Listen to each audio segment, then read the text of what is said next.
गुलशन बावरा के नाम से मशहूर फिल्म गीतकार गुलशन मेहता ने हिंदी फिल्म उद्योग के 49 वर्ष के सेवाकाल में 250 गीत लिखे। अविभाजित भारत शेखपुर में जन्मे गुलशन मेहता को बावरा का नाम उपनाम फिल्म शांतिभाई पटेल ने दिया था। बाद में पूरा फिल्म उद्योग में उन्हें इसी नाम से पुकारने लगा।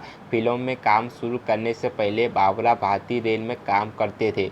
फिल्म उद्योग में उन्हें पहला गीत लिखने का अवसर 1959 में फिल्म चंद्रसेना में मिला था। उनका हिट गीत फिल्म सट्टा बाजार के लिए चांदी के चांद टुकड़े के लिए था। उन्होंने कल्याण जी आनंद जी के संगीत निर्देशन में 169 गीत लिखे, जबकि आर.डी. बर्मन के साथ 150 गीत लिखे थे। उन्होंने फिल्म सनम तेरी कसम, अगर तुम ना होते, सत्ते पे सत्ता, ये वादा रहा, हाथ की सफाई और रफू चक्कर को अपने गीतों से सजाया था।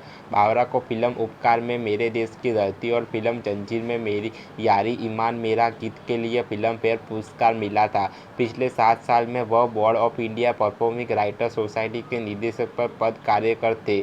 7 अगस्त को गुलशन बावरा का निधन मुंबई के पलिहाली स्थित निवास में लंबी बीमारी के बाद दिल का दौरा पड़ने के बाद निधन हो गया। उनके इच्छानुसार उनके मुर्तदेह को जे अस्पताल में दान कर दिया जाएगा।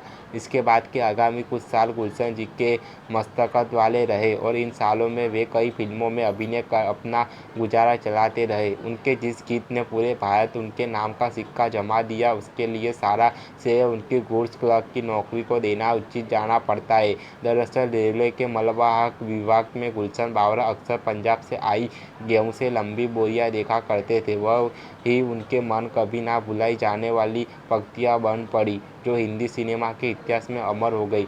मेरे देश की धरती सोना उगले उगले हीरे मोती मेरे देश की धरती। जब उन्होंने अपने मित्र मनोज कुमार को ये पंक्तियां सुनाई तो उसी समय मनोज जी ने इसे अपनी फिल्म उपकार के लिए चुन लिया। इस गीत ने ही उन्हें सन 1967 में सर्वश्रेष्ठ गीत का फिल्म फेयर पुरस्कार दिला गया। कहते हैं कि गुलशन बावरा ने यह गीत राज कपूर की फिल्म जिस देश में गंगा बहती है के लिए लिखा था। यह गीत राज कपूर को पसंद भी आया था, लेकिन तब तक शैलेंद्र के गीतों होठों से सच्चाई रहती है, जहां दिल में सफाई रहती है, वो फाइनल कर चुके थे। आखिरकार मनोज कुमार ने उपकार में इसका प्रभावशाली उपयोग किया। सही मायने में फिल्म उपकार के इस गीत ने गुलशन बावरा को भारत की जनता से जोड़ दिया। सत्र की शुरुआत में सबसे पहले 1974 में फिल्म हाथ की सफाई में लता मंगेशकर द्वारा गाए उनके गीत तू क्या जाने बेवफा और वादा कर ले सजना बेहद लोकप्रिय रहे। फिर 1975 में आई फिल्म जंजीर में उनके गीतों ने दीवाने हैं दीवानों का घर ना चाहिए और यारी है मेरा ईमान यार मेरी जिंदगी।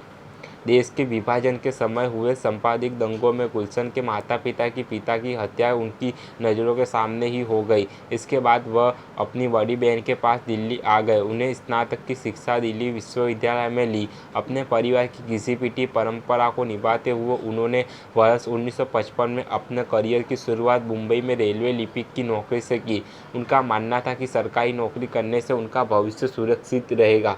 लिपिक की नौकरी उनके स्वभाव के अनुकूल नहीं थी। बाद में नौकरी छोड़ दी और नजरें फिल्म इंडस्ट्री की ओर मोड़ दी।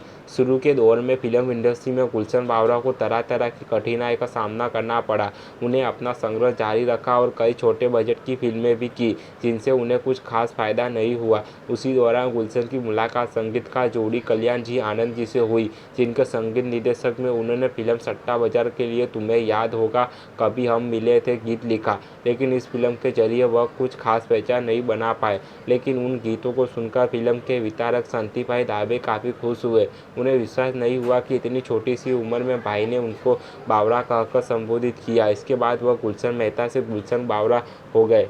उन्होंने कल्याण जी आनंद जी के संगीत निर्देशन में 69 गीत लिखे, जबकि राहुल देव बर्मन आर.डी. बर्मन के साथ 150 गीत लिखे। उन्होंने फिल्म सनम तेरी कसम, अगर तुम ना होते, सत्ते पे सत्ता, ये वादा रहा, हाथ की सफाई और रफू चक्कर को अपने गीतों को सजाया था। बावरा को फिल्म फेयर उपकार में मेरे देश की धरती और फिल्म जंजीर में यारी मेरा ईमान मेरा गीत के लिए फिल्म फेयर पुरस्कार मिला था। पिछले 7 साल से वह of India performing right society के निदेशक पद पर कार्यरत थे। 7 अगस्त को गुलशन बावरा का निधन मुंबई के पली हिल स्थित निवास में लंबी बीमारी के बाद दिल का दौरा पड़ने के बाद निधन हो गया। उनके इच्छा अनुसार उनके मृतदेह को जे अस्पताल को दान दिया जाएगा।